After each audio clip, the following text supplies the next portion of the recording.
నకరేకల్ నియోజకవర్గపు నార్కెట్పల్లి నడి ఒడ్డున ఏదైతే గ్రామ కంట భూమి ఉన్నదో దాంట్లో ఎన్నో సంవత్సరాలుగా మరి హిందూ సంస్కృతి సాంప్రదాయాల అనుగుణంగా ఈరోజు హనుమాన్ స్వాములందరూ కూడా అంటే యావత్ నార్కెట్పల్లి నకరేకల్ నియోజకవర్గ ప్రజలందరూ కలిసి అక్కడ యజ్ఞం చేసుకుంటా ఉన్నారు.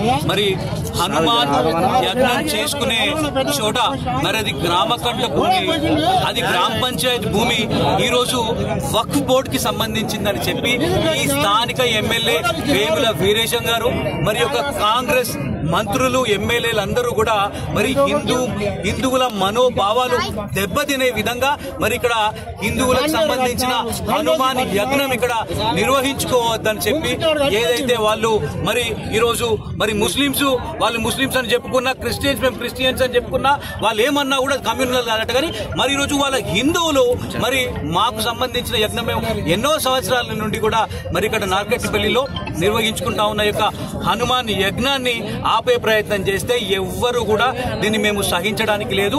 ఈ రోజు నార్కెట్పల్లి మండలమే కాదు, యావత్ నకరేకల్ జిల్లా కూడా ఈరోజు నకరేకల్ నియోజకవర్గం కూడా ఈరోజు ఇక్కడికి వచ్చింది. మరి మాకు ఇమ్మీడియట్ గా మరి మేము ఏమడుగుతున్నామంటే అక్కడ మా ఒక యజ్ఞాన్ని యథావిధిగా మేము ప్రతిసారి నిర్వహించుకునేటట్టుగానే నిర్వహించుకోమని చెప్తుంటే మరి ఒక వక్ఫ్ బోర్డ్ చట్టాన్ని మరి వాళ్ళ మత పెద్దలందరినీ మా మీద ఉసుగొలిపి హిందువులని నల్గొండ జిల్లాలో భయపట్టించే ప్రయత్నం చేస్తున్నారు. మరి హిందువుల ఐక్యత వర్ధిల్లాలి, మరి హిందువులందరూ కూడా ఇప్పుడైనా నిద్ర లేవాలి. ఈ రోజు ఇది నార్కెట్పల్లిలో జరుగుతూ ఉంటది, రేపు మీ ఊర్లో జరుగుతుంది, రాష్ట్ర వ్యాప్తంగా దేశ వ్యాప్తంగా కూడా జరుగుతుంది. కాబట్టి హిందువులందరూ కూడా కంకణబద్దులై హిందువుల ఐక్యత చాటి చెప్పేటట్టుగా అందరూ కూడా ఈ యొక్క నార్కెట్పల్లికి రావాలని చెప్పి ఈ సందర్భంగా మేము ఇది కులాలకు అతీతంగా రాజకీయాల అతీతంగా కూడా ఈ రోజు మేము అన్ని రాజకీయ పార్టీలను కూడా ఇక్కడికి పిలుస్తా ఉన్నాము. మరి అందరం కలిసి ఈ యొక్క యాగం నిర్వహించుకుందామని చెప్పి సందర్భంగా తెలియజేస్తా ఉన్నాం. ఇది